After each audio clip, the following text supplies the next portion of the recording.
شاید وہ دور آنے والا جو پہاڑوں کی طرف جانا، بالکل آؤٹ اسکرٹس میں چلے جاؤ اور آرگینک لائف اپنی گزارو، سمپل لائف اپنی رکھو، اور کم سے کم جو ہے نا یہ انٹریکشنز. کہ جتنا مشکلات کا دور ہوتا ہے وہ اتنا زیادہ خوشخبریوں کا دور ہوتا ہے مومن کے لیے. جب آپ کو یہ ہو کہ مجھے گاڑی اچھی نہیں دی تو وہ بھی دیکھ لیں جن کے پاس گاڑیاں ہی نہیں، وہ بھی دیکھ لیں جن کے پاس موٹر سائیکل بھی نہیں. بالکل. یہ بے اولادی کا بہت بڑھتی جا رہی ہے معاشرے میں. یہ دونوں باتیں ہیں جس نے بے اولادی کو زیادہ کیا ہے. اور اگر بچے نوجوان ان دونوں باتوں کا اہتمام کریں، مایوس تو وہ ہو جس کا اللہ نہ ہو.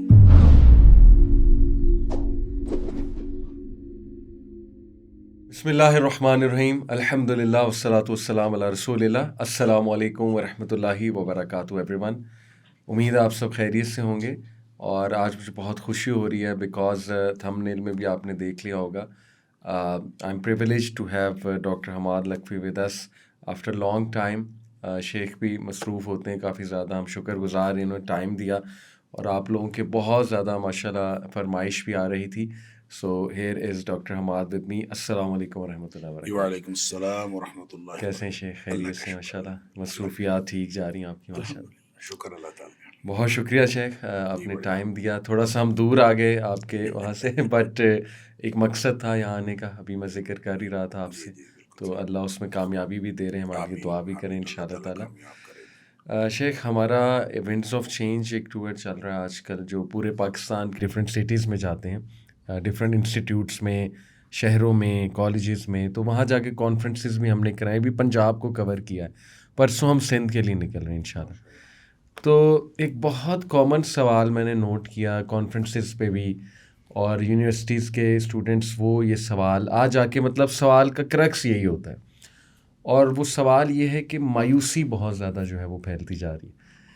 ڈی موٹیویشن، مایوسی، اسپیشلی ہماری نوجوان نسل میں. اب اس کی بہت سی ریزنز ہیں، ان امپلائمنٹ کہہ لیجیے، یا اپنے پرسنل ایشوز ہیں، ہڈن سینس ہیں، اللہ معاف کرے، گھریلو مسائل ہیں، جو بھی ہیں. لیکن شیخ اتنی مایوسی آنیسٹلی، مطلب ایٹ لیسٹ سوالوں میں نے کبھی نہیں دیکھی تھی کہ اتنے زیادہ سوال اس ٹاپک سے آئیں گے. تو میں نے کہا اس پہ ضرور آپ کی بھی ایک جو ہے وہ ایک انشاءاللہ ہونی چاہیے ایڈوائس کہ کیا کریں. اور مایوسی بیسکلی عجز، کسل، اس کے اوپر دعا بھی ہے. میں چاہوں گا اس کو تھوڑا پہلے ایکسپلین آپ کر دیں، عجز کیا ہے، کسل کیا ہے، اور پھر مایوسی، یہ تینوں ٹرمینالوجیز جو ہیں. بسم اللہ الرحمن الرحیم. دیکھیں، جب ہم مایوسی کی بات کرتے ہیں یا نا امیدی کی بات کرتے ہیں تو یہ وہ کیفیت ہے جس میں انسان اپنے آپ کو بالکل عاجز محسوس کرتا ہے، اور وہ سمجھتا ہے کہ اس کے پاس جتنے اسباب و وسائل تھے جی، اس میں سے کوئی بھی کام نہیں دے رہا. صحیح. جب سارے اسباب و وسائل سے انسان مایوس ہو جائے تو اس کو عجز کہتے ہیں، کہ عاجزی ہے، اس کی کوئی قوت نہیں ہے. بالکل ٹھیک. کسل جو ہے وہ تھوڑی سستی، یا کہہ لیجئے کسل اصل میں جو دھاگا، باریک دھاگا ہوتا ہے نا، وہ بہت باریک، جو ہی ذرا سی اس کو یعنی تناؤ آئے تو وہ ٹوٹ جاتا ہے.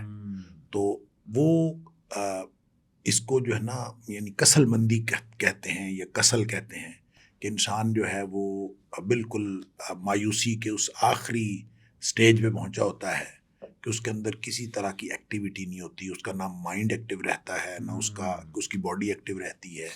اس کے جتنے یعنی اعضائے رئیسہ ہیں وہ کام کرنا چھوڑ جاتے ہیں، اور وہ بالکل آدمی انسان کمزور ہو جاتا ہے.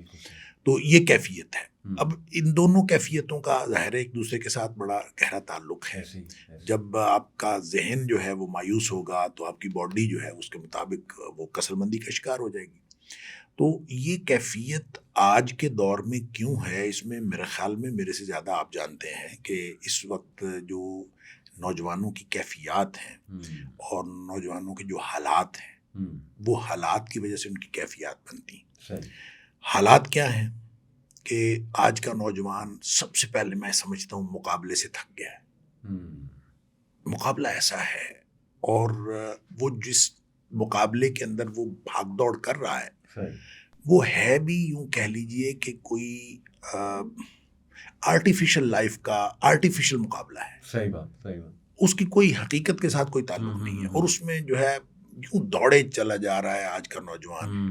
اور جب وہ سمجھتا ہے کہ میں مقابلہ نہیں کر سکتا، اندازہ کریں ہم لوگ جب پڑھتے تھے تو ہماری فرسٹ ڈویژن آ جاتی تھی تو یہ میکسیمم ٹارگیٹ ہوتا تھا اور فرسٹ ڈویژن بہت اچھی ہوتی تھی. جی ایسے ہی. اور میں نے مثلاً ایم اے میں میں نے گولڈ میڈل لیا پنجاب یونیورسٹی سے, اور گولڈ میڈل میں مجھے جو میرے جو مارکس تھے وہ 73% تھے.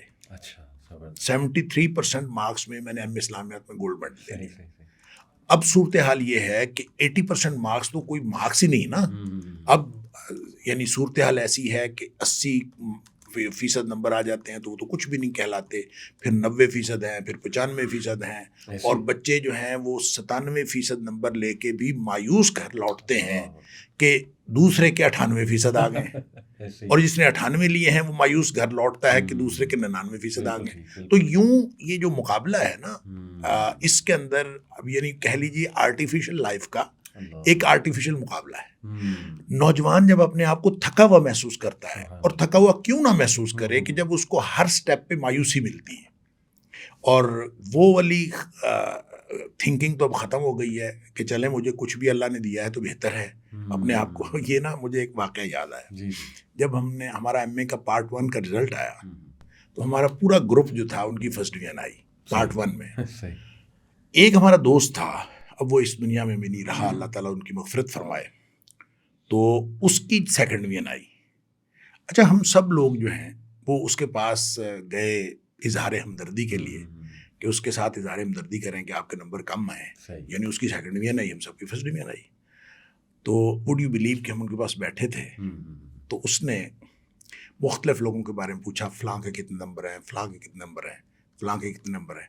اچھا جن کے بارے میں وہ پوچھ رہا تھا ان کے نمبر اس سے بھی کم تھے. اچھا اس نے وہاں پھر ایک شعر پڑھا جو مجھے آج تک یاد ہے.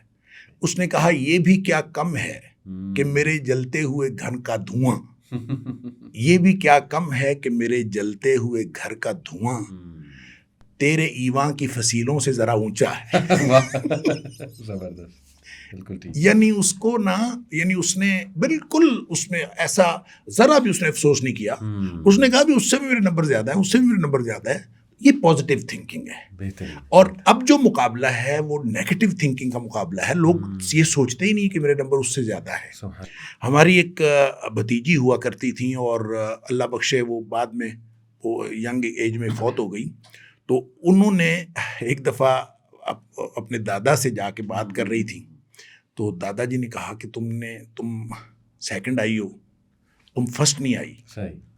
اب یہ تھنکنگ کی میں آپ کو بتا رہا ہوں کہ اب جو مقابلہ ہے اب اور طرح کا ہے, اب لوگ اور طرح سے سوچتے ہیں. اچھا انہوں نے کہا کہ تم فرسٹ نہیں آئی, تم سیکنڈ آئی ہو, تو وہ اپنی طرف سے گویا اس کو یعنی اس طرح سے تحریک دے رہے ہیں کہ یہ فرسٹ آنے کی کوشش. وہ کہتے ہیں ابا جان یہ جو سیکنڈ ہوتا ہے نا یہ فرسٹ کے ساتھ ہی ہوتا ہے. اچھا یعنی چھوٹی بچی تھی, اس نے کہا فرسٹ کے ساتھ ہی تو سیکنڈ ہوتا ہے. یعنی کوئی مایوسی والی بات نہیں, اگر میں سیکنڈ آئی ہوں, میں فرسٹ نہیں آئی تو دین وٹ. اور یہ سوچ کی بات ہوتی ہے. اور میں ایک اور واقعہ میں نوجوانوں کے لیے سنا دوں. ہماری ایک بھانجی ہے, اس نے ایم اے اسلامیات میں داخلہ لیا, اور اس کے نمبر اتنے اچھے تھے بی اے میں کہ وہ انگلش میں بھی جا سکتی تھی, کسی اور سبجیکٹ میں بھی جا سکتی تھی. ان کی والدہ جو ہماری باجی, انہوں نے میرے ساتھ مشورہ کیا کہ اس کو کس میں داخل کروائیں. تو میں نے کہا اس کو آپ اسلامیات میں داخل کروائیں, اس لیے کہ جو ٹرمینل ڈگری ہوتی ہے نا وہ بندے کے ذہن پر بڑا گہرا اثر چھوڑتی ہے. صحیح. اور آدمی پوری زندگی اس کے مطابق سوچتا ہے جو ٹرمینل ڈگری اس نے لی ہوتی ہے. تو آپ ان کو اسلامیات کروائیں تاکہ پوری زندگی جو ہے نا ان کو اسلام ان کے ذہن پہ غالب رہے. تو بہرحال وہ چونکہ فرسٹ آ رہی تھی, میٹرک میں فرسٹ ٹاپ کیا, ایف اے میں ٹاپ کیا, بی اے میں ٹاپ کیا کالج اپنا, تو میرا خیال تھا یہاں بھی ٹاپ کرے گی. صحیح. تو یہاں جب اس کا رزلٹ آیا پارٹ 2 میں, تو اس وقت صورتحال یہ ہوتی تھی, اینول سسٹم تھا, تو 1-2 دن پہلے بورڈ آف ایگزامینرز کا اجلاس ہوتا تھا. تو اس میٹنگ میں وہ رزلٹ پاس ہوتا تھا تو اپروو ہوتا تھا. تو میں اس میں ہم دیکھ لیتے تھے, جس کا کسی کا رزلٹ دیکھنا ہوتا تھا تو 2 دن بعد رزلٹ آتا تھا, 1 یا 2 دن بعد. تو میں نے اس کا رزلٹ دیکھا تو وہ 3 یا 4 نمبر پر آئی, فرسٹ نہیں آئی. مجھے بڑا افسوس ہوا. میں نے کہا اس کو فرسٹ آنا چاہیے تھا, میں نے امید لگائی ہوئی تھی کہ اس کو فرسٹ آنا چاہیے, اور وہ فرسٹ نہیں آئی. اور میں نے اس کو فون کیا, اور اس کو ایک تو رزلٹ بتایا, اور دوسرا میں نے اس کو کہا کہ تم فرسٹ نہیں آئی, اور افسوس کا میں نے اظہار کیا. اس نے مجھے آگے پتہ کیا کہا، اس نے کہا مام جی آپ تو ایسے کیا کر رہے ہیں جیسے یہ آخرت کا امتحان ہو. اللہ، واہ اس نے مجھے یہ کہہ کے شرمندہ کیا. واہ واہ. اس نے کہا آپ تو اتنا افسوس کر رہے ہیں جیسے آخرت کا امتحان ہو. اس کی کیا بات ہے، کوئی حرج نہیں ہے. بس فرض نہیں آئی تو پھر کیا ہے. صحیح. اصل میں اس سوچ کی ضرورت ہے. بالکل ٹھیک. یہ سوچ ہمارے آج کے نوجوان میں ختم ہوتی جا رہی ہے. اور وہ جو میں نے پہلے عرض کیا کہ ایک آرٹیفیشل لائف کا ایک آرٹیفیشل مقابلہ ہے، اور اس میں بھاگ دوڑ چل رہی ہے، اور اس میں جو ہے وہ بالکل اس کو پتہ نہیں چلتا کہ میں نے کیا کرنا ہے کیا نہیں کرنا. اچھا پھر اس سے اوپر سوشل میڈیا کا پریشر ہے. جی ہاں. اور سوشل میڈیا کا اس قدر پریشر ہے صحیح بات کہ ہر شخص نے اپنی کامیابی جو ہے اس کو شیئر کرنا ہے لوگوں کے ساتھ، بالکل ٹھیک. اور بڑھا چڑھا کے شیئر کرنا ہے، مبالغے کے ساتھ شیئر کرنا ہے. اور جب انسان اس کے اوپر دیکھتا ہے سوشل میڈیا کے اوپر کہ فلاں یہاں نکل گیا، فلاں یہاں نکل گیا، فلاں امریکہ پہنچ گیا، فلاں اتنے نمبر لے لیے، فلاں کاروبار میں اتنا آگے بڑھ گیا، فلاں کی اتنی عمر تھی، تو نوجوان اور مایوسی کا شکار ہوتا چلا جاتا ہے. پازیٹیو بات تو ہے کوئی نہیں. عقیدے کا معاملہ مضبوط نہیں ہے، عقیدہ مضبوط نہیں ہے. مسلمان ہونے کے اعتبار سے جو سوچ ہونی چاہیے تھی وہ سوچ نہیں ہے. گھریلو جو پرورش ہے اس کے اندر وہ ایلیمنٹ بہت کم ہے یا ہے ہی نہیں. اس کا فقدان ہے، جس کی وجہ سے اس کا عقیدہ درست ہونا تھا، جس کی وجہ سے اس کو امید رکھنی تھی، وہ ساری ختم ہوتی جا رہی ہے. اس لیے میں یہ سمجھتا ہوں کہ نوجوان جو ہے وہ دن بدن وہ اور پھر بے روزگاری اور جو معاشی پریشانیاں ہیں، پھر معاشرتی تعلقات بھی اس کے ساتھ وابستہ ہیں. یعنی کوئی شخص جو ہے وہ کسی کو منہ لگانے کے لیے تیار نہیں ہے. جب اس کو پتہ چلے کہ یہ معاشی طور پر ابھی کوئی کامیاب آدمی نہیں ہے تو لوگ جو ہے اس سے تعلق رکھنا بھی پسند نہیں کرتے. یعنی ذرا سا آپ کو بتا دیں کہ میں بے روزگار ہوں یا میں کچھ نہیں کرتا تو لوگ بظاہر جتنا مرضی آپ کا امپریشن اچھا ہو، آپ کی گفتگو اچھی ہو، آپ کی بیہیویئر اچھا ہو، اس کو وہ کسی کھاتے میں نہیں لگاتے. وہ آپ کی معاشی جو حالت ہے اس سے آپ کے معاشرتی تعلقات کی بنیاد بنتی ہے، اسی سے لوگ اندازہ کرتے ہیں. یہ وہ کیفیات، یہ صورتحال ہے جس سے آج کے نوجوان کی ذہنی کیفیت تیار ہوتی ہے. اور پھر فیوچر کی جو انسرٹینٹی ہے وہ ایک بہت بڑا فیکٹر پلے کر رہی ہے کہ مستقبل کا پتہ ہی نہیں ہے کیا کرنا ہے. اچھا اس سے پہلے ہوتا تھا کہ بچہ پڑھ رہا ہوتا تھا، اس کو یہ پتا تھا میں نے پڑھ کے یہ کرنا. مثال کے طور پر ہم ایم اے کر رہے تھے تو ایم اے کر کے ہمارے ذہن میں یہ تھا کہ ہم نے لیکچرر لگنا ہے، کسی کالج میں لیکچرر لگ جائیں گے. اور یہ ہم نے اس قدر ٹارگٹ کیا ہوا تھا کہ ہمارے ایم اے کرنے کے بعد کچھ لوگوں نے بی ایڈ میں داخلہ لیا، اور ہمیں بھی کہا گیا کہ آپ بھی بی ایڈ میں داخلہ لے لیں. میں نے کہا یار بی ایڈ میں ہم داخلہ کیوں لیں، ہم نے جانا ہی کالج میں ہے، ہم نے اسکول ٹیچنگ نہیں کرنی. جب ہم نے اسکول ٹیچنگ نہیں کرنی تو ہم کیوں اسکول ٹیچنگ کے لیے ایک کورس کریں.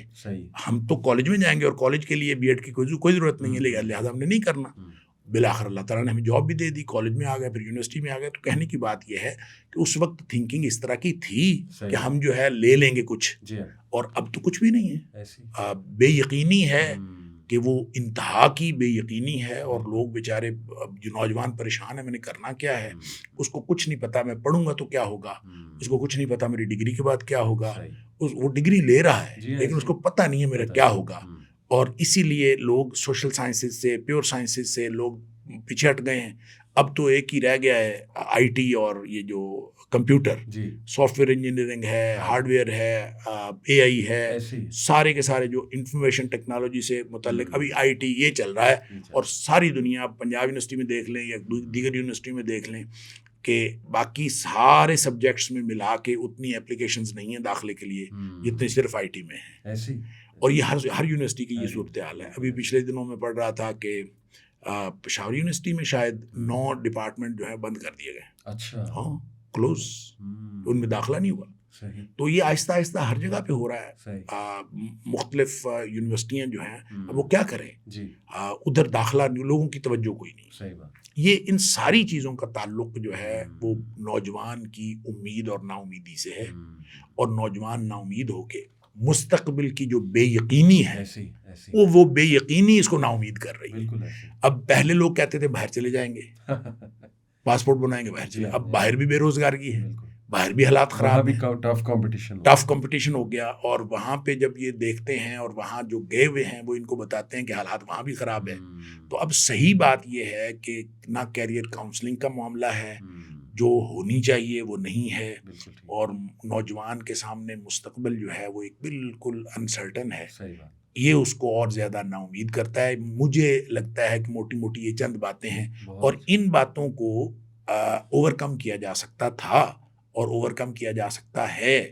وہ اس کو پازیٹیو تھنکنگ دے کے, آپ تو سائیکالوجی کے آدمی ہیں اور پازیٹیو سائیکالوجی کو تو آپ بہت زیادہ سمجھتے ہیں, تو پازیٹیو سائیکالوجی یعنی کس طرح سے نیگیٹیوٹی ختم کرنی ہے اور کس طرح سے ان کی نیگیٹیو تھنکنگ کو پازیٹیو بنانا ہے, اس میں سب سے جو مین رول پلے کرتا ہے وہ عقیدہ کرتا ہے. اگر آپ کا عقیدہ درست ہے اور کسی آپ درست عقیدے پہ ہیں تو پھر کبھی بھی آپ ان حالات میں نا امید نہیں ہوتے. بہت اچھا. کیونکہ اللہ نے قرآن میں فرمایا ہے کہ جو مایوس ہوتے ہیں انہو لا ییأس من روح اللہ الا القوم الکافرون, جو کافر ہوتے ہیں نا وہ مایوس ہوتے ہیں. تو اس کا مطلب ہے جو صاحب ایمان لوگ ہیں مایوس نہیں ہوتے.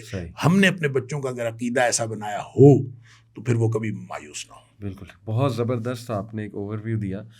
کچھ ایسپیکٹ شیخ مایوسی ڈیموٹیویشن کے میں رکھتا ہوں آپ کے سامنے, جو ایگزیکٹ ہمیں کچھ سوال بھی آئے. ایک تو یہ والا ہے جو آپ نے بہت خوبصورتی سے بیان کیا. ایک ہے شیخ کہ ایک بندہ سیٹ ہے, کیریئر میں سیٹ ہے, ہر چیز میں ہے, اچھا اسٹوڈنٹ ہے اور اچھی یونیورسٹی سے پڑھ رہا ہے, لیکن وہ جو پرسنل سنز ہیں, جو گناہ ہیں, وہ کر کے یعنی توبہ بھی کی پھر دوبارہ ہو گیا. تو وہ لوگ یہاں تک کہتے ہیں کہ جی ہمارا نا اب نماز بھی پڑھنے کا دل نہیں کرتا, کیونکہ ان الصلاۃ تنہی عن الفحشاء والمنکر. تو وہ کہتے ہیں کہ اب ہمیں نا نماز پڑھ کے بھی ریگریٹ ہوتا ہے کہ یار ٹھیک ہے پڑھ تو لی, لیکن کون سا چھوٹ جانا ہے اس سے گناہ, اللہ معاف کرے. ایسی سوچ آتی ہے کہ جب میں نے دوبارہ اسی گناہ میں چلے جانا ہے تو پھر اس کا بھی کیا فائدہ. تو یہ تو میرے خیال بہت بڑا وسوسہ ہے کہ ایک وہ اچھی چیز کر ہی رہے ہیں, شیطان اس سے بھی ہٹا رہا ہے. اس پہ میں چاہوں گا ضرور آپ تبصرہ کریں. اس دیکھیں جی بات یہ ہے کہ دو دشمن ہمارے ساتھ لگے ہوئے ہیں. ایک دشمن ہے جو اندر ہے انسان کے, وہ ہے انسان کا نفس. ان النفس لامارۃ بالسوء. بالکل, جو نفس ہے وہ ہمیشہ آدمی کو گناہ کی طرف لے کے جاتا ہے, برائی کی طرف لے کے جاتا ہے. الا ما رحم ربی, سوائے اس نفس کے جس کے اوپر اللہ کی رحمت ہو جائے. اچھا باقی تو لے کے جاتے ہیں. دوسرا دشمن ہے شیطان, اور شیطان اس قدر خطرناک دشمن ہے نظر بھی نہیں آتا, اور وہاں داخل ہو جاتا جہاں ہوا داخل ہو جاتی. اور نبی کریم صلی اللہ علیہ وسلم نے فرمایا ان الشیطان یجری من الانسان مجری الدم. جس طرح خون انسان کے اندر گردش کرتا ہے اس طرح شیطان انسان کے اندر گردش کرتا ہے. تو وہ یہ وسوسے بھی ڈالتا ہے, یہ انسان کو پریشان بھی کرتا ہے, انسان کو مایوس بھی کرتا ہے. اور اس کے جو سٹیپس ہیں یہ سٹیپ بائی سٹیپ انسان کو مایوس اور پریشان کرتا ہے. قرآن کہتا ہے ولا تتبعوا خطوات الشیطان, شیطان کے قدموں کی پیروی نہ کرو. یہ نہیں فرمایا ولا تتبعوا الشیطان, شیطان کی پیروی نہ کرو. یہ قدم با قدم آپ کو مایوسی کی طرف, اندھیرے کی طرف, برائی کی طرف لے کے جاتا ہے. ایک دم اگر کہے کہ یہ فلاں برائی کرو, کوئی شخص اس کی بات ماننے کے لیے تیار نہ ہو. اس کو سٹیپ بائی سٹیپ لے کے جاتا ہے. جو پہلا سٹیپ بتاتا ہے تو انسان اس کو جائز سمجھ رہا ہوتا ہے, یا کم از کم اس کو بہت ہی چھوٹا گناہ سمجھ رہا ہوتا ہے کہ اس میں کرنے سے کوئی حرج نہیں. تو سٹارٹ اسی سے ہوتا ہے کہ کوئی حرج نہیں. اور جب ہمارا نوجوان اس میں پڑتا ہے کہ کوئی حرج نہیں, تو پھر اگلا سٹیپ اس میں بھی کوئی حرج نہیں, پھر اس کا اگلا سٹیپ پھر اس میں بھی کوئی حرج نہیں. یہ برائی کی طرف پھسلن ہے, برائی کی طرف اترائی ہے, اس کی طرف پھسلن ہے. آرام سے انسان پھسلتا چلا جاتا ہے. اور جو نیکی ہے اس کی طرف چڑھائی ہے, اور اس کی طرف بڑی مشکل سے جانا پڑتا ہے, اور مشکل لگتی ہے, محنت لگتی ہے. اور نبی اکرم صلی اللہ علیہ وسلم نے فرمایا کہ جو جنت ہے اس کے گرد جو باڑ کی گئی ہے, وہ جو نفس کو کام ناپسند ہوتے ہیں, مکروہات نفس, یعنی حجبت الجنت بالمکارہ وحجبت النار بالشہوات. جہنم کے گرد جو باڑ ہے وہ ان باتوں کی ہے جو انسان کو اچھے لگتے ہیں, مرغوبات نفس, شہوات نفس. جو اچھے لگتے ہیں وہ پھسلا کے جہنم میں لے جاتے ہیں. جو محنت کر کے جو اچھے نہیں لگتے, کتنا مشکل ہے آپ فجر کے وقت سردیاں ہوں اور فجر کے وقت نماز کے لیے اٹھنا ہو, ٹھنڈے پانی سے وضو کرنا ہو, سردی میں باہر نکلنا ہو, مشکل لگتا ہے. تو مشکل کام جو ہیں یہ سارے جنت کی طرف لے جانے والے ہیں جو نفس کو اچھے نہیں لگتے. لہٰذا یہ جو میں اسی لیے عرض کرتا ہوں, یہ اوپر چڑھائی ہے اور گناہ کی طرف اترائی ہے. لہٰذا تھوڑا سا انسان اپنے نفس کو ڈھیلا چھوڑے تو یہ گناہ کی طرف چلا جاتا ہے. ہمارا جو آج کا نوجوان ہے یہ محنت کرنا نہیں چاہتا. اس کی سب سے بڑی, میں واللہ عالم, اللہ کرے میں غلط ہوں, لیکن مجھے جو آج کے نوجوان اور اس نسل کی جو سب سے بڑی بات یعنی بڑی بڑی باتوں میں سے ایک بات یوں کہہ لیں جو مجھے سمجھ آئی ہے وہ ہے گیو اپ کر دینا. صحیح. یہ گیو اپ بڑی جلدی کرتا ہے, یعنی محنت کر کے اور جلدی کے چھوڑ جاتا ہے کہ میں تو یہ نہیں کر سکتا. اور یہ یقین کریں, میں نا پہلے بھی شاید میں نے کبھی آپ کو یہ واقعہ سنایا ہو کہ ہمارا اسٹوڈنٹ جو ہے اس نے اردو بازار جانا تھا اور اردو بازار گیا اور اس کو میں نے کہا کہ تم یہاں پہ میٹرو بس پہ بیٹھ جاؤ اور وہاں جا کے اتر جانا. اس نے کہا نہیں میں گاڑی پہ جاتا. گاڑی پہ گیا, 2.5 گھنٹے بعد واپس آ گیا اور اس نے کہا جی مجھے اردو بازار نہیں ملا.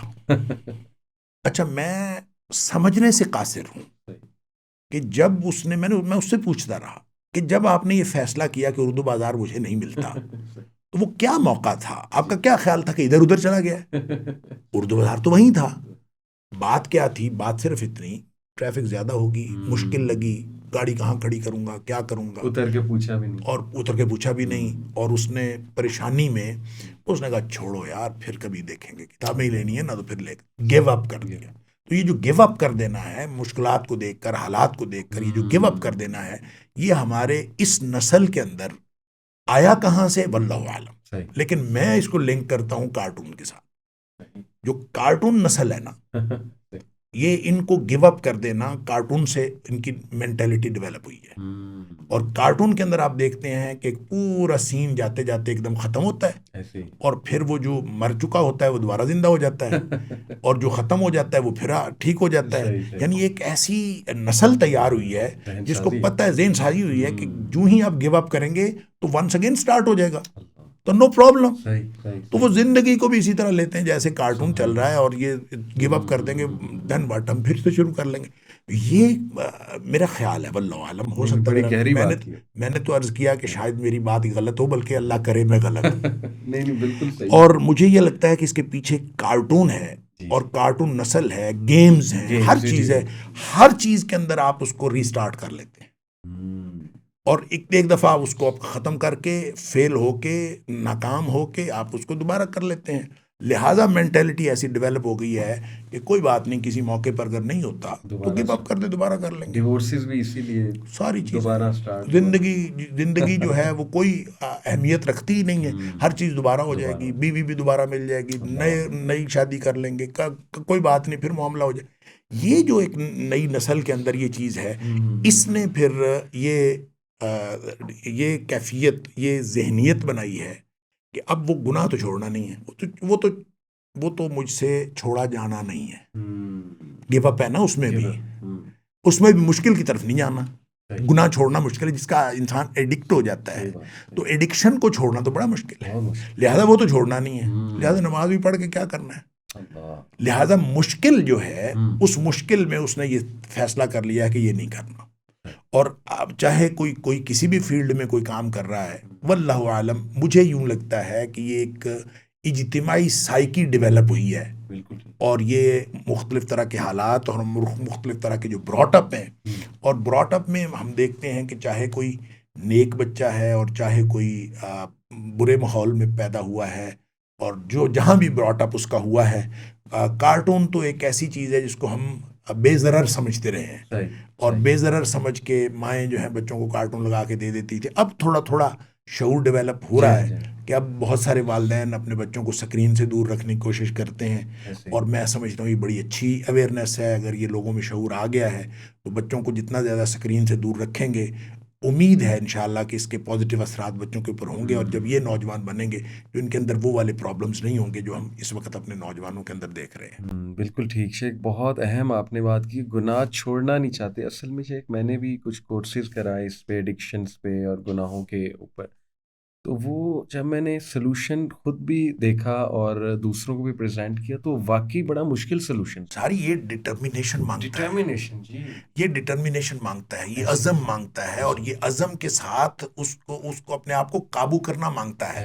اور وہ جو قابو کرنا ہے, چاہے ایک قدم اٹھانا ہو, اوپر کی طرف اپنے ایک قدم بھی اٹھانا ہو تو بڑا زور لگتا ہے. وہ زور لگانے کے لیے یہ نسل تیار نہیں ہے, یا نسل نہ کہیں یا ہمارا نوجوان کہیں, یہ تیار نہیں ہے وہ زور لگانے کے لیے. تو لہٰذا یہ کہتا مجھ سے نہیں ہوتا. ہر بچہ کسی نہ کسی فیلڈ میں, صرف برائی کی بات نہیں ہے, کسی نہ کسی فیلڈ میں, کسی نہ کسی معاملے میں بچے سے کہیں وہ کہے گا مجھ سے نہیں ہوتا. صحیح. یہ بڑی کامن چیز ہے ہر شخص میں. ایسی اور وہ کسی معاشرتی معاملے میں کہہ دے گا مجھ سے نہیں ہوتا. بچی جو ہے وہ شوہر کے ساتھ لڑ کے بیٹھی ہوئی ہے, اس کو کہیں, وہ کہتی میں نے مجھ سے نہیں جایا جاتا, مجھ سے نہیں رہا جاتا. ایسی واٹ ڈز اٹ مین نہیں رہا جاتا؟ بالکل. یعنی پہلے جو بچیاں جاتی تھیں سسرال, تم کو کہا جاتا تھا بھی جیسا بھی ہے صحیح. اب یہ تمہارا شوہر ہے جی. تو فرشتہ تو کہیں سے ہونا نہیں. ایسی لہٰذا پہلے یہ تھنکنگ ہوتی تھی کہ جیسا بھی ہے ہم نے گزارا کرنا ہے. شوہر کے پاس بھی وہ یہ سمجھتا تھا کہ اب یہ بیوی ہے میری, اس میں. اور نبی پاک صلی اللہ علیہ وسلم کا فرمان بھی یہی ہے کہ آپ کو اگر 99 خرابیاں نظر آتی ہیں تو کوئی ایک تو خوبی ہوگی اس میں, تو اس خوبی کو سامنے رکھے. تو اس سے پہلے تھنکنگ, اگر پازیٹیو تھنکنگ ہو تو آدمی یہ سوچتا ہے, وگرنہ پھر اگر 99 خامیوں پر آپ نگاہ رکھیں گے تو نتیجہ وہی نکلے گا کہ میں تو اس کے ساتھ نہیں, مجھ سے نہیں ہوتا. یہ جو مجھ سے نہیں ہوتا, مجھ سے رہا نہیں جاتا, مجھ سے سسرال نہیں رہا جاتا. وہ کہے گا میرا اس کے ساتھ گزارا نہیں ہوتا. بس جب یہ کہیں گے نا مجھ سے نہیں ہوتا تو پھر کچھ نہیں ہوتا. یہ ہے وہ یعنی یوں کہہ لیجئے کہ عزم اور یقین کی کمی, بلکہ عزم اور یقین کا فقدان جو نوجوان کو مایوس اور نا امید کر رہا ہے. وگرنہ جن نوجوانوں کو اللہ تعالیٰ نے یہ عزم اور یقین دیا ہے وہ مایوس نہیں ہے. اور جب ہم بات کرتے ہیں نوجوانوں کی تو یہ اوور آل ایک بات ہے, اور ایکسیپشنز آر آلویز دیئر. بہت سارے نوجوان بہت اچھے, بہت نائس اور بہت محنتی اور اپنے آپ کو بڑا ٹھیک راستے پر لے جانے والے, لیکن یہ ہم ان کی بات کر رہے ہیں جن کے سوالوں کے بارے میں آپ نے بات کی. اس کا مطلب یہ بہرحال نہیں ہے کہ ہم سارے نوجوانوں کو یا ساری نسل کو اس طرح کہہ رہے ہیں. بالکل ٹھیک. شیخ کچھ لوگ یہاں تک بھی بات کرنے لگے ہیں, اب میں کچھ لوگ کو یہ کہتے سنا ہے کہ یہ دور جو ماڈرن لائف ہے یہ ایک ہم دجالی سیویلائزیشن اور دجالی تہذیب کا حصہ ہیں, تو کہتے ہیں کہ اس میں جو ہے نا وہ بچنا اب ممکن رہا ہی نہیں ہے, اور شاید وہ دور آنے والا جو پہاڑوں کی طرف جانا, اور پہاڑوں سے مراد یہ لیتے ہیں کہ بالکل آؤٹ اسکرٹس میں چلے جاؤ اور آرگینک لائف اپنی گزارو, سمپل لائف اپنی رکھو, اور کم سے کم جو ہے نا یہ انٹریکشنز. جیسے میں آپ کو مثال دیتا ہوں, کل میں فیملی کے ساتھ DH آیا, یہ قریب ہی ہے, وہاں سے ایک ریسٹورنٹ میں ہم چلے گئے. میں ویسے اوائڈ کرتا ہوں لیکن بس فیملی کے ساتھ میں چلا گیا, 5-6 ہم لوگ تھے. شیخ وہاں ہر دوسری گاڑی لینڈ کروزر گزر رہی ہے, اور وہ آڈی, اور پھر وہ فارچونر. تو یقین کریں کہ میں افیکٹ ہوا. میں رات کو آیا, میں نے میزان بینک کی ویب سائٹ کھولی ہے, میں نے دیکھا آج کل لیز پہ کون سی گاڑی اچھی مل سکتی ہے اسلامک لیز پہ. یقین کریں میں رات یہ ریسرچ کرتا رہا, اس کے بعد یہ ہے ماحول کا فرق. مجھے ایک دم احساس ہوا میں کیا کر رہا ہوں. اللہ نے 2 گاڑیاں دی ہیں, اچھی چل رہی ہیں الحمدللہ, ٹھیک ہیں. آپ کو معلوم ہے کہ نبی اکرم صلی اللہ علیہ وسلم نے اس کا کیا علاج بتایا؟ جی.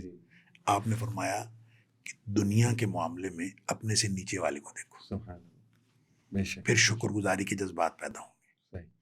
اور دین کے معاملے میں ہمیشہ اپنے سے اوپر والے کو دیکھو. اس سے جو ہے آپ میں یہ احساس کمتری پیدا ہوگا کہ یار میں تو دین کے معاملے میں بہت پیچھے ہوں, مجھے اور زیادہ کرنا چاہیے, اور جو قوت عمل کو تحریک ملے گی. لہٰذا اتنا شاندار نفسیاتی فارمولہ ہے کہ آپ کو فوراً دیکھیں. شیخ سعدی کے بارے میں کہا جاتا ہے کہ ان کے پاؤں میں جوتا نہیں تھا, تو دل میں دل میں شکوہ آیا اللہ سے. پاؤں جلے نا جب تپتی ریت پہ, تو دل میں شکوہ آیا کہ یا اللہ جوتا ہی نہیں دیا, تو جوتا ہی تو دے دیتا, میں ننگے پاؤں جا رہا ہوں. تو آگے اللہ تعالیٰ نے ایک آدمی دکھایا جس کے پاؤں ہی نہیں تھے. جب وہ دیکھا تو پھر شکر پیدا ہوا کہ یا اللہ تیرا شکر ہے مجھے پاؤں تو دیے ہیں. تو اصل میں بات صرف اتنی ہے, آپ اپنے سے نیچے والے کو دیکھ لیں, اسی وقت شکر کے جذبات. تو دین کے معاملے میں ہمیشہ اپنے سے اوپر والے کو دیکھو, دنیا کے معاملے میں ہمیشہ اپنے سے نیچے والے. جب آپ کو یہ ہو کہ مجھے گاڑی اچھی نہیں دی, تو وہ بھی دیکھ لیں جن کے پاس گاڑیاں ہیں ہی نہیں, وہ بھی دیکھ لیں جن کے پاس موٹر سائیکل بھی نہیں, تو فوراً آپ کو اچھے جذبات پیدا ہوں گے, اچھے خیالات پیدا ہوں گے, اور شکر کے جذبات پیدا ہوں گے. تو شیخ یہ جو لوگ کہتے ہیں کہ نہیں یہ ماڈرن لائف میں بندہ مایوس ہی رہے گا تو آؤٹ اسکرٹس پہ چلے جاؤ اپنی سمپل, آپ کو کیا لگتا ہے وہ دور آ گیا ہے؟ دیکھیں بات اصل میں یہ ہے کہ جب دجال نکل آئے گا اور دجال ظاہر ہو جائے گا, اس کے بارے میں تو نبی کریم صلی اللہ علیہ وسلم نے واضح طور پر فرمایا کہ آپ اس سے دور جائیں, اس کی طرف جانے کی بجائے اس سے دور جائیں. لیکن جو اس سے پہلے زندگی ہے اس زندگی میں پہاڑوں کی طرف نکل جانا یا غاروں میں جا کے زندگی گزارنا یا الگ، جی اس ایسے مومن کو پسند نہیں کیا گیا جو معاشرہ چھوڑ کے کہیں اور نکل جاتا ہے. صحیح اصل میں ہم امتحان کے لیے پیدا ہوئے ہیں اور امتحان کمرہ امتحان میں ہی ہونا ہے. صحیح بات اگر آپ کمرہ امتحان ہی چھوڑ دیں صحیح تو وہ امتحان کیسا؟ right. اس لیے نبی پاک صلی اللہ علیہ وسلم کا فرمان ہے المومن، یعنی دو مومنوں کا تقابل کیا ہے. المومن الذی یخالط الناس، صحیح وہ مومن جو لوگوں کے اندر رہتا ہے، ہم، لوگوں میں رہتا ہے. صحیح وَيَصْبِرُ عَلَىٰ أَذَاهُمْ، بالکل اور ان کی طرف سے جو اس کو مصیبتیں تکلیفیں اس کو تلخی ترشی ملتی ہے اس پر وہ صبر کرتا ہے. سبحان اللہ. خیر من المومن الذی لا یخالط الناس ولا یصبر علی اذاہم، بالکل ٹھیک. وہ اس مومن سے کہیں بہتر ہے جو لوگوں کے ساتھ انٹریکٹ کرتا ہی نہیں ہے اللہ اور اس کو اذیتیں ملتی نہیں ہیں اور وہ الگ بیٹھا ہے. تو اصل مومن وہی ہے، اور اصل ہمارا امتحان بھی یہی ہے. ہمیں اللہ نے بھیجا بھی امتحان کے لیے ہے. امتحان مختلف حالات میں مختلف ہوتا چلا جاتا ہے، صحیح اور جہاں امتحان مشکل ہو جائے نا، یہ قانون ہے شریعت کا، جہاں امتحان مشکل ہو جائے وہاں اجر بڑھ جاتا ہے. سبحان اللہ. یعنی جتنا امتحان مشکل ہوتا واہ. چلا جائے، یعنی آج کے دور میں آپ اگر کہیں کہ جتنے بھی ماڈرن لائف ہے اس نے امتحان ہمارا مشکل کر دیا ہے، بالکل ٹھیک. تو جب ہم مشکل میں ہیں تو اتنا زیادہ صبر کرنا پڑتا ہے. صحیح بات. تو جب اتنا زیادہ صبر کرنا پڑتا ہے تو اتنا زیادہ اجر ملتا ہے. ایک حدیث میرے ذہن میں آئی کہ نبی کریم صلی اللہ علیہ وسلم نے صحابہ کرام بیٹھے تھے اور نبی کریم صلی اللہ علیہ وسلم نے فرمایا ان من ورائکم ایام الصبر، اے میرے صحابہ تمہارے بعد ایک دور آنے والا ہے جو ہے ہی ڈٹنے کا دور، صبر کا دور ہے. صبر کا معنی میں کرتا ہوں ڈٹنا.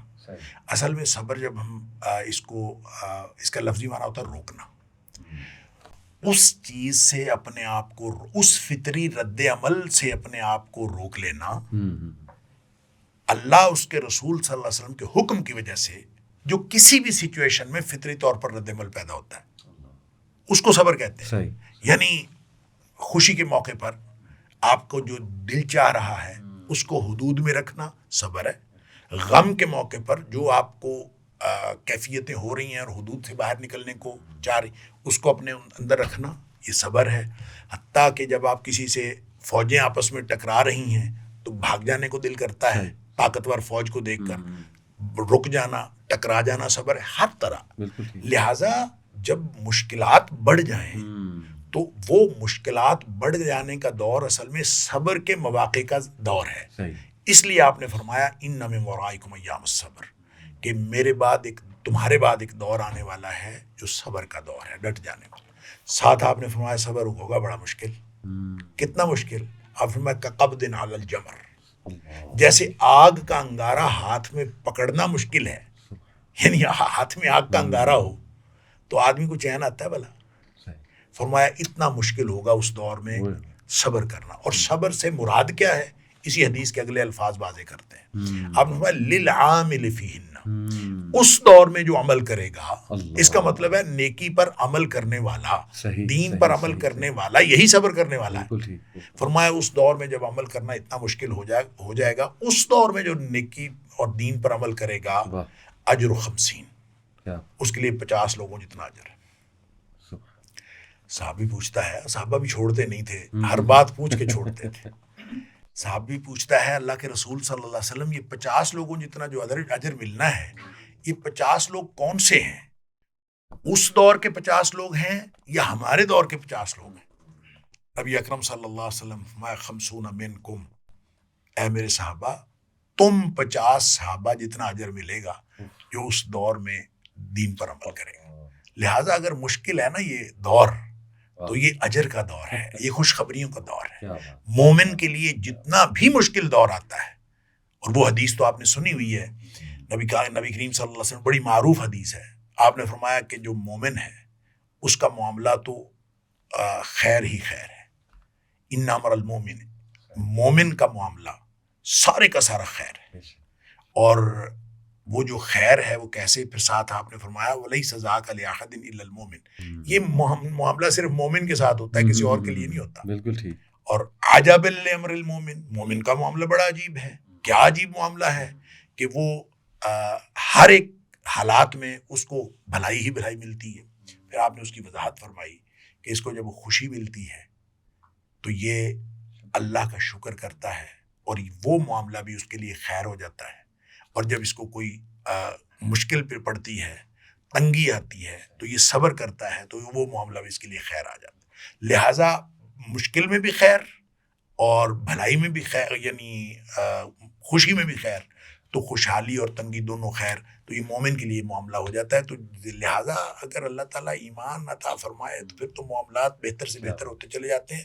تو آپ نے جو فرمایا کہ کیا ہمیں الگ ہو جانا چاہیے، تو اس ماحول سے اگر ہم الگ ہوں گے، ہاں جہاں آپ کا خیال ہو برائیاں بڑھ رہی ہیں تو برائیوں سے پیچھے ہٹنا چاہیے، بالکل، اور برائیوں والے ماحول میں آپ جہاں جہاں دیکھیں کہ خرابی ہو رہی ہے اس خرابی سے پیچھے ہٹنا چاہیے۔ آپ اگر ان کو روک نہیں سکتے تو کم سے کم ان کو چھوڑ دیں۔ برائی کی نفرت ہونی چاہیے، اور برائی کی نفرت اگر دل میں رہے گی تو ایمان سلامت رہے گا۔ اگر برائی کی نفرت، آپ اگر برائی کے ساتھ کمفرٹیبل ہو گئے، جی ہاں جی، برائی کے ساتھ کمفرٹیبل ہو گئے تو برائی کی نفرت نکل گئی، اور برائی کی نفرت نکل گئی سمجھ لیے ایمان نکل گیا۔ لہذا ایمان کی سلامتی کا آخری درجہ یہ ہے کہ آپ برائی کی نفرت دل میں رکھیں۔ لہٰذا اگر کوئی ایسی بات ہو تو برائی کو چھوڑ دینا ضروری ہے، جیسے نبی پاک صلی اللہ علیہ وسلم نے فرمایا کہ ہر شخص یعنی اپنے آپ کو یہ نہ کہے کوئی بات نہیں میں کر لوں گا، میں اس میں رہتا ہوں، نہیں، جہاں برائی ہو رہی ہے اس محفل کو چھوڑ دیں۔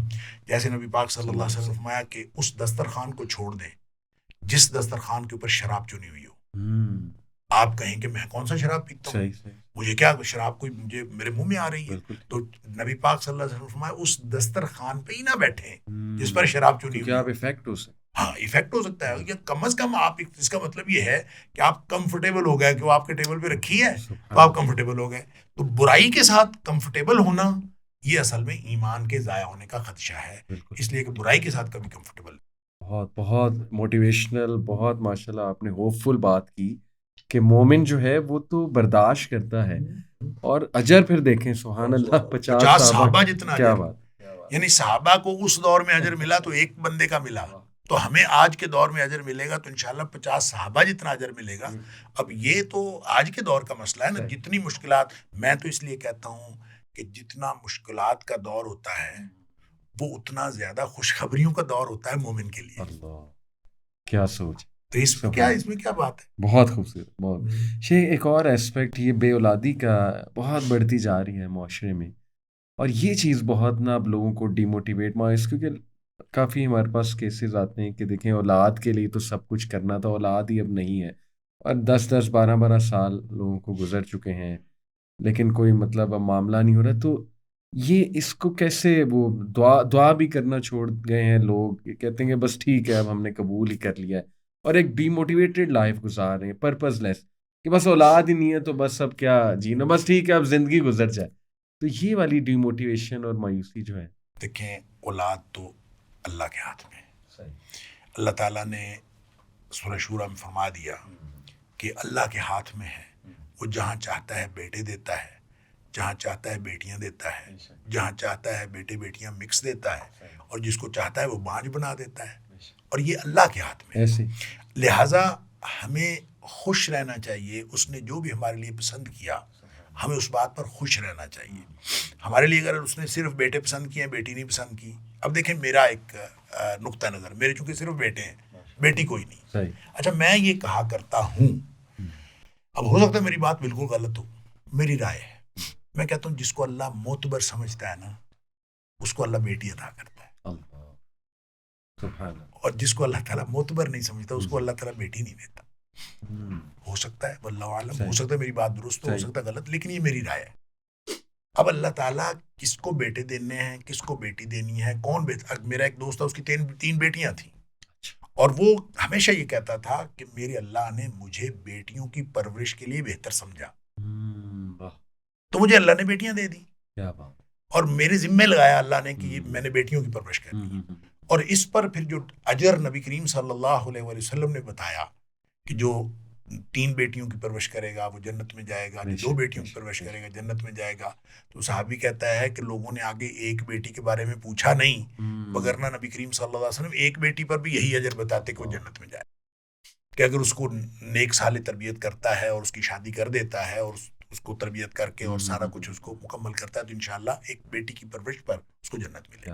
اچھا یہ سارا اچھا اس کی تھنکنگ ہے, وہ کہتا تھا مجھے اللہ تعالیٰ نے بیٹیوں کی پرورش کے لیے بہتر سمجھا, الحمدللہ مجھے اللہ نے بیٹیاں دی. اب یہ ہر ایک کا اپنی سوچ کا انداز ہے. اب اگر سوچنا شروع کر دے کہ مجھے اگر اللہ نے بیٹا بیٹی کچھ بھی نہیں دیا تو آپ یہ سمجھیں کہ اللہ نے مجھے جس قابل سمجھا اللہ نے مجھے نہیں بیٹا بیٹی دی, کوئی بات نہیں. ایک بات. دوسری بات کہ اللہ سے مانگنا منع نہیں ہے, اللہ سے دعا کی جا سکتی ہے. اور ہمیں تو قرآن نے بڑا واضح بتایا کہ ابراہیم نے بھی اللہ سے مانگا, زکریا علیہ السلام نے اللہ سے مانگا, اور جب مانگا تو اچھا مانگا تو کیسے پتا چلا؟ اب نبی تھے حضرت زکریا علیہ السلام, لیکن کیسے خیال آیا کہ میں مانگ لوں؟ حضرت مریم کے پاس بے موسم پھل دیکھ کر, یعنی خالو تھے حضرت مریم کے حضرت زکریا علیہ السلام, تو وہ حجرہ تھا, اس کا ایک ہی دروازہ تھا, اس کی چابی ان کے پاس ہوتی تھی اور کوئی دروازہ نہیں تھا, اور آ کے دیکھتے تو بے موسم پھل ان کے پاس ہوتے. انا اللہ کی ہاتھ, مریم یہ کہاں سے آتا ہے؟ اور انہوں نے کہا اللہ کی طرف سے آتا ہے. سوچا کہ یہ جو بے موسم پھل اس کو دے سکتا ہے اللہ, تو وہ مجھے بڑھاپے میں اولاد بھی دے سکتا ہے. تو مانگ لیا اللہ سے. جب اللہ کی طرف سے خوشخبری ملی بیٹے کی تو اب پریشان ہو گئے کہ میں بوڑھا ہوں, بیوی بانجھ ہے, بیٹا کسے ملے گا؟ صحیح بات, خود ہی حیران ہو گئے. اچھا یہی حال حضرت ابراہیم علیہ السلام کی بیوی کے ساتھ ہوا. جی. اچھا اب جو یہاں زکریا علیہ السلام کا جو تذکرہ اللہ نے جہاں بھی کیا ہے, میں یہاں پہ ایک علاج بتانا چاہتا ہوں لوگوں کو کہ اللہ کریم نے قرآن میں جہاں کہیں زکریا علیہ السلام کے اس بیٹے کا ذکر کیا ہے اور اولاد کا ذکر کیا ہے, اور حضرت زکریا کی اس حیرت کا ذکر کیا ہے کہ میں بوڑھا ہوں, میری بیوی مان جائے, میں کیا کروں, ہر مقام پر اللہ نے یہ حکم دیا ہے کہ وَسَبِّحْ بِالْعَشِيِّ وَالْإِبْكَارِ, صبح و شام اللہ کی تسبیح بیان کر.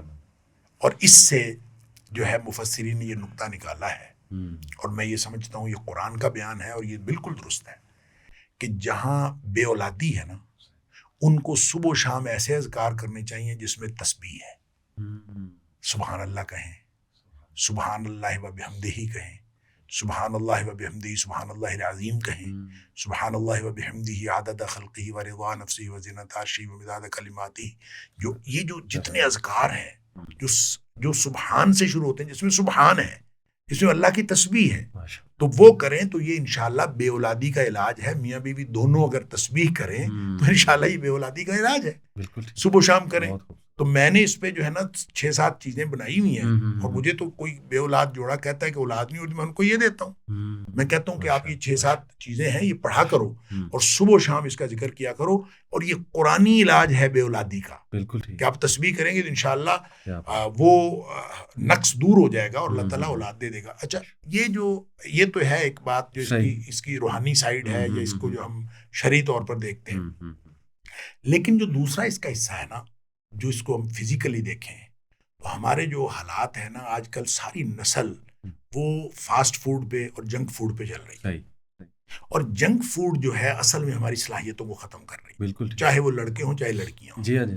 اور اس نے جنک فوڈ نے ہمارے بچے بچیوں کو ان کے اندر یہ صلاحیت ختم کر دی ہے, یا قریب الاختتام ہے. بالکل اس لیے جو ہے بے اولادی بڑھتی جا رہی ہے. اور اگر بچے جو ہیں دیکھیں صرف جو خوراک بہتر کرنا اور خوراک بالکل سادہ اور غذائیت والی خوراک لینا, گھر کے اندر روٹی سالن پکتا تھا ہمارے بچپنے میں تو وہی سب لوگ کھاتے تھے. اور جس کو سالن اچھا نہیں لگتا تھا تو وہ لسی میں مرچیں ڈال کے کھا لیتا تھا. مطلب اس علاوہ آپشن کوئی نہیں. اور میکسیمم جو عیاشی ہوتی تھی وہ یہ ہوتی تھی کہ عصر کے وقت جو ہے وہ دانے بنوا لیے جاتے تھے کڑائی سے, اور وہ کبھی مکئی کے دانے, کبھی چنے کے دانے, کبھی چاول اس کے ساتھ شامل کر دیے, اور یہ دانے بنوا کے ہر چیز میں غذائیت, ہر چیز غذائیت والی. تو آپ اگر روٹی کھائیں گے, جو بھی چیز گھر میں پکی ہے وہ کھائیں, خالص غذا کھائیں. اور اگر بچے اپنی غذا کا اہتمام کریں, اور خاص طور پہ جو نوجوان ابھی جوانی کی کے جو دہلیز پر ہیں, تھریش ہولڈ پر ہیں, ان کو چاہیے کہ وہ اپنی غذا بہتر کریں. اور بچپنے سے بھی ماں باپ کو چاہیے کہ ان کو جو ہے نا یہ جنک فوڈ سے منع کرنا چاہیے، تو بہت کم کریں اس کو، اور غذائیت پہ جو لوگ اپنا اہتمام کریں گے تو میرا خیال ہے انشاءاللہ ایک دوسرا فزیکل ایکٹیویٹی ختم ہوتی جا رہی ہے، اور ہر چیز جو ہے، گاڑیاں آ گئی ہیں، گھر کے اندر گراج سے گاڑی میں بیٹھتے ہیں اور گاڑی اسکول چھوڑ آتی ہے، گاڑی کالج چھوڑ آتی ہے، گاڑی پہ جاتے ہیں، یا پھر بچے جوان ہوتے ہیں موٹر سائیکل زیادہ، اور اس کے علاوہ یعنی فزیکل ایکٹیویٹی ختم ہوتی جا رہی ہے۔ یہ دونوں باتیں ہیں جس نے بے اولادی کو زیادہ کیا ہے، اور اگر بچے نوجوان ان دونوں باتوں کا اہتمام کریں، اپنی غذا اچھی کریں اور اپنی جو فزیکل ایکٹیویٹی بہتر کریں، تو حالات بہتر ہو سکتے ہیں۔ میں عرض کروں 2-3 کیسز تو ہماری فیملی میں میرے سامنے ہوئے ہیں، اچھا، کہ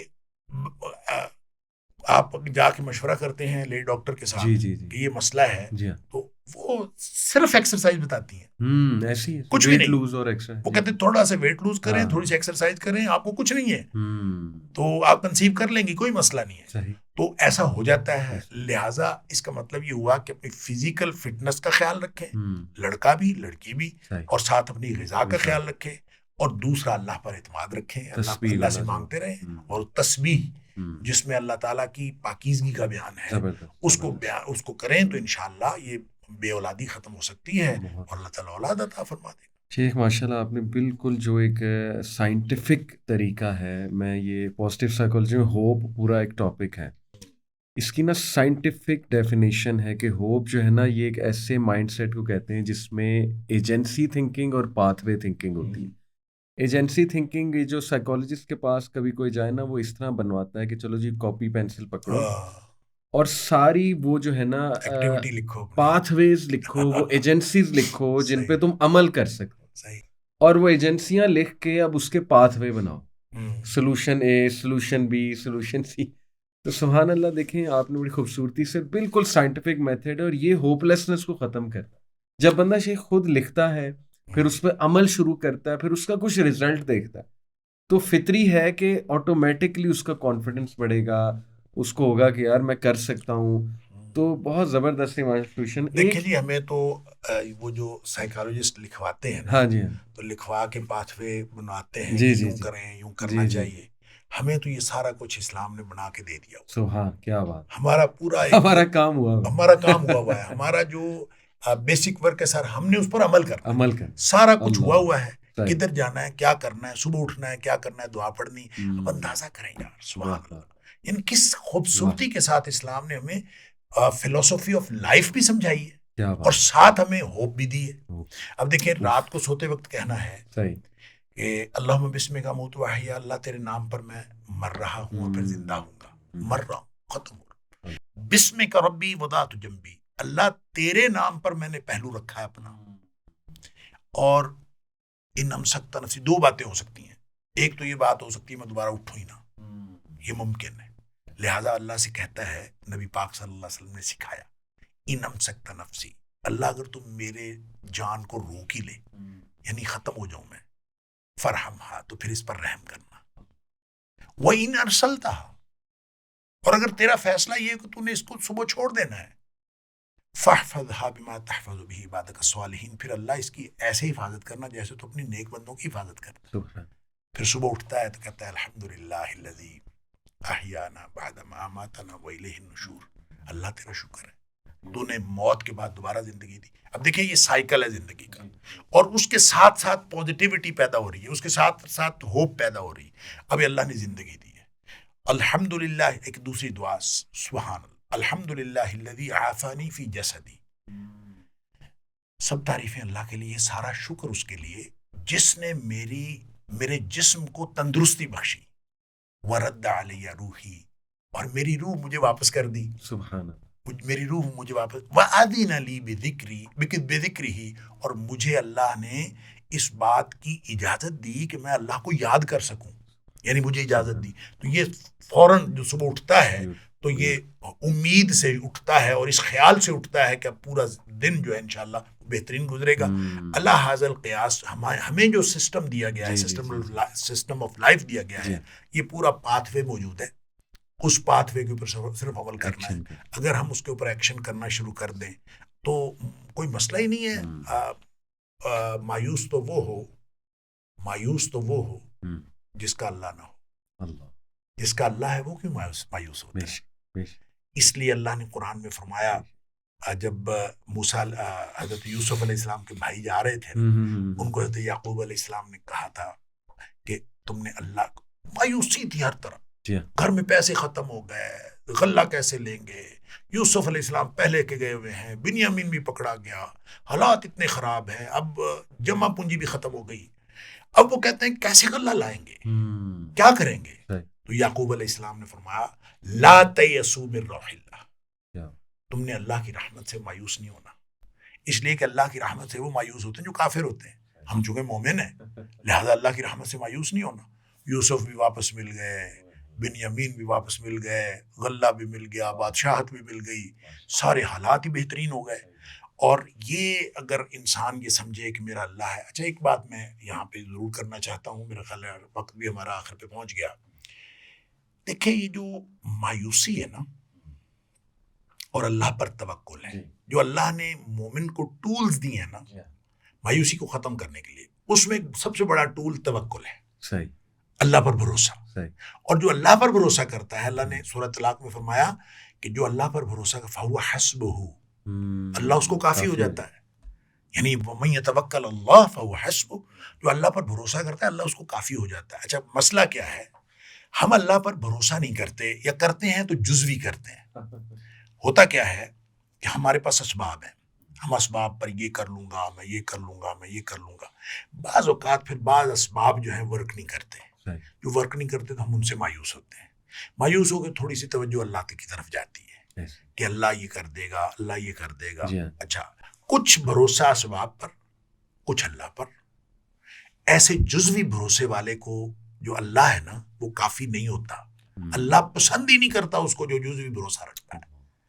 جو اسباب استعمال کرتے ہوئے بھی پورا بھروسہ مسبب الاسباب پر رکھے، وہی اسی کو اللہ تعالیٰ کافی ہوتا ہے اور اسی کو اللہ تعالیٰ کی مدد حاصل ہوتی ہے. مثلاً اگر انسان کو اللہ پر بھروسہ کرنا ہے نا کامل بھروسہ، تو کامل بھروسے کے لیے دنیا کے اسباب سے کامل مایوسی ضروری ہے. یہ مکمل مایوسی ہوگی تو اللہ پر مکمل بھروسہ ہوگا. اگر دنیا میں کسی سبب پر ذرا بھی بھروسہ ہو تو وہ اللہ پر بھروسے میں کمی رہتی ہے. جب اللہ پر بھروسے میں کمی رہتی ہے تو پھر اس کے وہ رزلٹس نہیں آتے. اب دنیا کے اسباب، آپ کے پاس اسباب ہوں یا نہ ہوں، آپ یہ سمجھیں کہ میرے پاس پیسے ہیں، میرے پاس جو کچھ بھی ہے یہ ورک نہیں کر سکتا جب تک اللہ نہ چاہے. لہذا بھروسہ اللہ تعالیٰ نے جہاں کہیں قرآن میں فرمایا نا توکل کرو، اللہ پر بھروسہ کرو، یہ نہیں فرمایا والمؤمنون یتوکلون علی اللہ، یہ نہیں فرمایا وعلی اللہ فلیتوکل المؤمنون. ہمیشہ یہ زور دے کے کہا ہے اور اس کا مطلب یہ ہے کہ یہ نہیں ہے کہ مومن اللہ پر بھروسہ کرتے ہیں. اس کا ترجمہ یہ ہے اللہ ہی پر مومن بھروسہ کرتے ہیں، یعنی کسی اور چیز پر نہیں کرتے. مومن اگر ہے تو صرف بھروسہ اللہ پر. اسباب ساتھ ہیں لیکن اس کا اچھا اس کی میں پریکٹیکل جو ڈیمونسٹریشن میں اور آپ ہم سب اس کو پڑتال کر سکتے ہیں، چیک کر سکتے ہیں کہ ہمارا بھروسہ اللہ پر ہے کہ نہیں. پریشانی آئی، پریشانی ہر شخص کو آتی، کوئی ایمرجنسی ہوئی، پریشانی کے بعد جو سب سے پہلا خیال آپ کو آتا ہے نا اس پر آپ کو بھروسہ ہے. پریشانی ہوئی نا تو آپ کو پہلا خیال کس کا آتا ہے؟ بالکل ٹھیک. اگر پہلا خیال اللہ کا آتا ہے تو اس کا مطلب آپ کا بھروسہ اللہ پر ہے.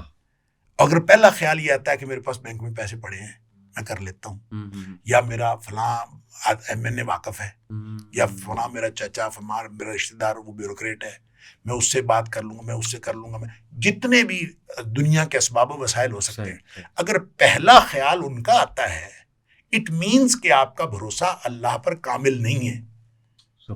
پہلا خیال اللہ کا آئے، چاہے آپ کے سارے اسباب آپ کے پاس موجود ہیں، پہلا خیال اللہ کا آئے تو اس کا مطلب یہ ہے کہ آپ کا بھروسہ اللہ پر ہے. اور اللہ پر آپ بھروسہ رکھیں. توکل نا امیدی کی جڑیں کاٹ کے رکھ دیتا ہے اور نا امیدی نام کی کوئی چیز باقی نہیں بچتی اگر آپ اللہ پر توکل کریں. بہت بہت خوبصورت. شیخ آخری سوال بس چاہتے جاتے کہ یہ جو دعائیں ہیں ڈپریشن کی، اللہم انی عبدک وابن عبدک وابن امتک ناصیتی بیدک، اسی طرح اللہم انی اعوذ بک من الہم والحزن والعجز والکسل، پھر یہ اللہ ربی لا شرک بھی شیئا، یہ ساری دعائیں شیخ، ان میں کیا ایسا اسپیشل ہے کہ ڈپریشن میں اس میں اللہ کے ایٹریبیوٹس ایسے ہیں؟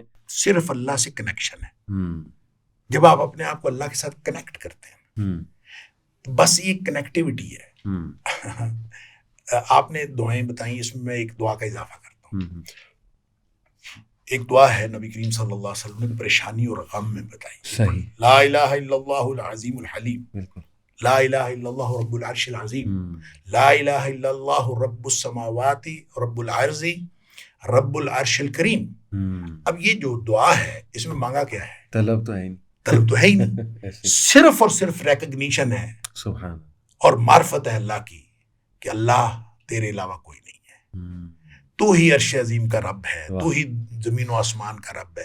جو ہی انسان یہ ریکگنائز کرتا ہے اور شعوری طور پر ریکگنائز کرتا ہے تو گویا کنیکٹیوٹی جس کی کمی تھی وہ کنیکٹ ہو گیا، اور بہت، جب کنیکٹ ہو گیا بہت تو خوش، انشاءاللہ مسئلہ حل ہو گیا. بہت، اب آپ اس کے ساتھ وہ دعا بھی شامل کر لیں ہم، جو نبی اکرم صلی صلی اللہ اللہ علیہ علیہ وسلم، وسلم نے عرفہ کے دن حاجیوں کے لیے دعا بتائی. ہم، آپ نے فرمایا عرفہ کے دن کی دعا ساری دعاؤں سے بہترین دعا ہے، صحیح، اور عرفہ کے دن کسی بھی نبی نے جو بھی کوئی دعا مانگی ہے، کسی بھی نبی نے صحیح، صحیح، جو بھی کوئی دعا مانگی ہے، ان سب سے بہترین دعا یہ ہے واہ، لا الہ الا اللہ وحدہ لا شریک لہ لہ الملک وله الحمد وهو علی کل شیء قدیر.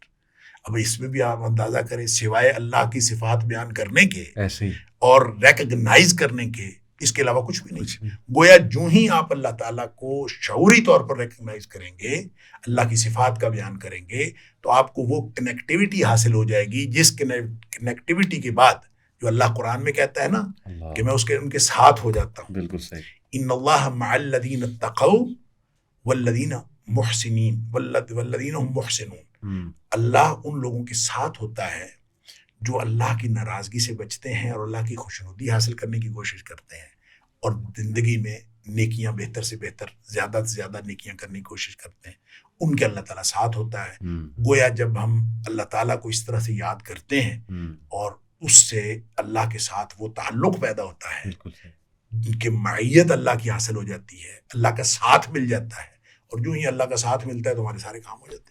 بہت خوبصورت. جسٹ ٹو وائنڈ اپ، میں آڈینس کے لیے سمرائز کر دوں. سب سے پہلے آپ نے بڑا اچھا بتایا کہ کمپٹیشن اور وہ بھی آرٹیفیشل چیزوں کے پیچھے ہم بھاگ رہے ہیں، تو لائف کو سمپل رکھیں اور سمپلسٹی کی طرف جتنا ہوں گے، اور شکر گزاری، سجدہ شکر ہو گیا، اس انوائرمنٹ میں رہنا جہاں اپنے سے نیچے کو آپ دیکھو، یہ بہت ہیلنگ ہے. پھر ماشاء اللہ آپ نے توکل کا ذکر کیا کہ توکل اللہ پہ ہونا چاہیے. پھر اسلامک لائف سٹائل کہ جسٹ ہمارے لیے پاتھ وے ڈیفائنڈ ہے. اور جو مصر سوشل عمل، میڈیا کا فیک پریشر ہے نا، جی جی اس جی، کو بالکل نہ محسوس کریں. بالکل یعنی یہ فیک پریشر ہے، یہ خواہ مخواہ ہمارے بچوں کو اس قدر خراب کر رہا ہے. ایسے ہی، ایسے ہی، تو سوشل میڈیا کے اوپر چونکہ لوگ جو ہیں اپنی چیزیں مبالغے کے ساتھ دے رہے ہوتے ہیں، ایسے ہی، لہٰذا بہت بڑا پریشر ہے. یا تو سوشل میڈیا استعمال نہ کریں، یا پھر اس کو استعمال کرنے کے لیے اپنا وہ شعور ڈیولپ کریں کہ اس کی جو یعنی حیثیت ہے صحیح، وہ آدمی کو پتہ ہو کہ صحیح، یہ کوئی آرٹیفیشل چیزیں ہیں، یہ حقیقت میں کچھ نہیں ہے، اور لوگوں نے صرف اور صرف ویوز لینے کے لیے چیزیں کی ہوتی ہیں، اور کچھ بھی نہیں ہوتا حقیقت ایسے ہی میں. ہے جی، ایسے تو ہی، جب تک آپ کو یہ نہ پتا ہو کہ سوشل میڈیا کی اصل حقیقت کیا ہے، آپ سوشل میڈیا کو یوز ہی نہ کریں. بالکل، اور جب جتنا آپ زیادہ سوشل میڈیا سے دور رہیں گے، یا آپ اس کو اس کی حقیقت کا پتہ ہو، صرف پازیٹیولی یوز کریں، صحیح، پازیٹیو چیزوں کو دیکھیں، باقی چیزوں سے بچے رہیں. اگر یہ بچ سکتے ہیں تو ٹھیک ہے، ورنہ سوشل میڈیا چھوڑ اکیلا دیں. آپ کو ہاں جی، تباہ و برباد کر دے گا. ایسے ہی، ایسے ہی، بالکل. بہت اچھا، جزاک اللہ خیر شیخ. اللہ تعالیٰ آپ سے راضی. بارک اللہ. بہت شکریہ السلام جی، علیکم. جزاک اللہ خیر، بڑی مہربانی.